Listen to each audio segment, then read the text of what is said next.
Улуттук телерадио берүү корпорациясынын жылдык бюджети үчүн 664 миллион сом бөлүнүп берилди.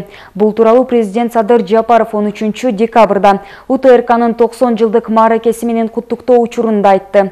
Президенттин айтымында жаңы түзүм иштелип чыгып, бирин-бири кайталаган бөлүмдөр кыскартылып, контент үчүн каражат бөлүү, эмгек акыларды жогорулатуу маселелери чечилип, оптимизацияланды. Мурда корпорациянын жылдык бюджети 397 миллион сом болсо, реформалоодон кийин УТРКнын жылдык бюджети үчүн 664 миллион сом бөлүнүп берилди. Быйыл телерадио берүү корпорациясына улуттук деген макам берүү боюнча мыйзам кабыл алынган. Ага улай атайын жумушчу топ түзүлүп, телеканалдын ишмердигин түзүмүн реформалоо боюнча каржылоо маселелери иштелип чыккан.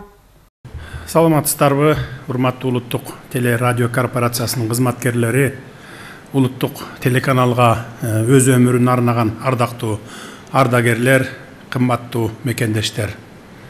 Улуттук телерадио корпорация дээрлик бир кылымга тете тарыхты артка калтырып, өлкөбүздө радио жана теле тармагы калыптанып, өнүгүп өөрчү болтуруп, бүгүнкү күндө Кыргызстандын телерадио чөйрөсүнүн флагманына айланды деп айтууга толук негиз бар.